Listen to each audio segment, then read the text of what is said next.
Thank you and welcome to the show this morning. The topic this morning is the Civil Rights Act of 1964, and we're fortunate to have with us to talk about the Civil Rights Act of 1964, Dr. Lewis V. Baldwin.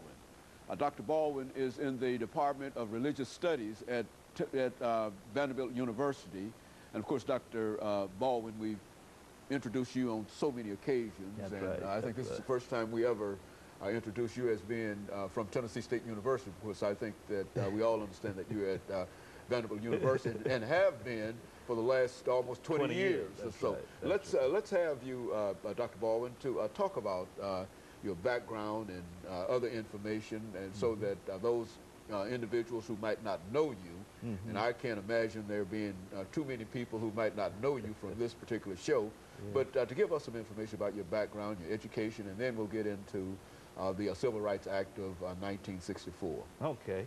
I was born in Camden, Alabama in the late 40s, and I attended the public schools in Camden, Alabama, Wilcox County, the so-called Alabama Black Belt. And I finished high school in 1967, matriculated at Talladega College, Talladega, Alabama, and I received a degree in history from Talladega in 1971.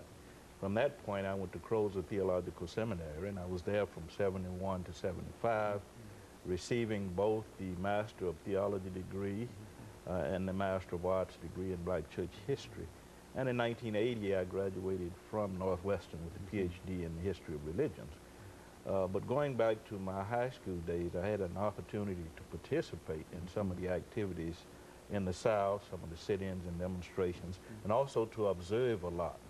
And over the last 20 years, I've been writing a lot about the civil rights movement and about the connections between what happened in the protests in the South and what happened in terms of the development of civil rights legislation.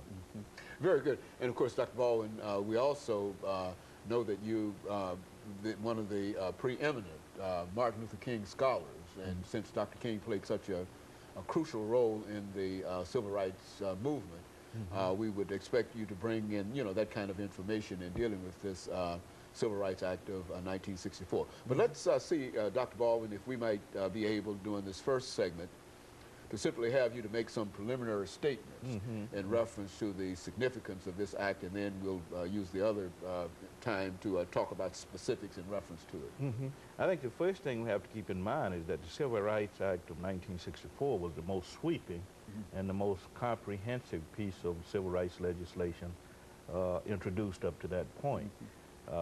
You had the Civil Rights Act of 1866, which established the citizenship of all Americans, irrespective of race and color and creed.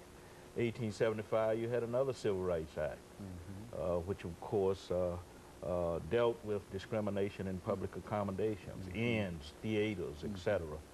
1957, there was a Civil Rights Act that sort of created the first Civil Rights Commission. In 1960, you had a Civil Rights Act that sort of dealt with the issue of discrimination in housing and bus segregation. But of course, the 1964 Civil Rights Act was quite different in the sense that it was much more comprehensive, much more sweeping in scope, dealing not only with voting, but dealing with public accommodations, public facilities, education, employment opportunities. And the 1964 Civil Rights Act also enhanced the powers of the Civil Rights Commission that had been created earlier, and also created the Equal Opportunity Commission. So you're talking about a much more comprehensive bill when you talk about the 1964 Civil Rights Act. Well, Dr. Baldwin, you talked about all of these Civil Rights Acts, and I think one question has to be, why couldn't we get it straight? It seems to me that we started in 1866, and as late as 1964, we are still trying to get it straight. I mean, what seemed to have been the problem in terms of dealing with civil rights in this country? I think the major problem has been the lack of implementation, and also the lack of resources to make sure that the guidelines of these bills are implemented once they are introduced and passed. So I think that has been our major problem, the lack of implementation, also the failure to provide the kind of resources needed to make sure that the provisions of these Civil Rights Acts are really translated into into daily public life. And so in a real sense, you think that the Act in 1964, as we will talk about when we come back following our first commercial break, that the Act of 1964 really is the most comprehensive That's right, act by of all of far. those other acts passed. Of all civil rights legislation passed in history, up to that point. Up to that point, Yeah, okay. yeah. And of course, let us make preparation for this first commercial break, and then we'll get back and we'll talk specifically about the Act in 1964. And we'll be back with our audience following this very, very short commercial break.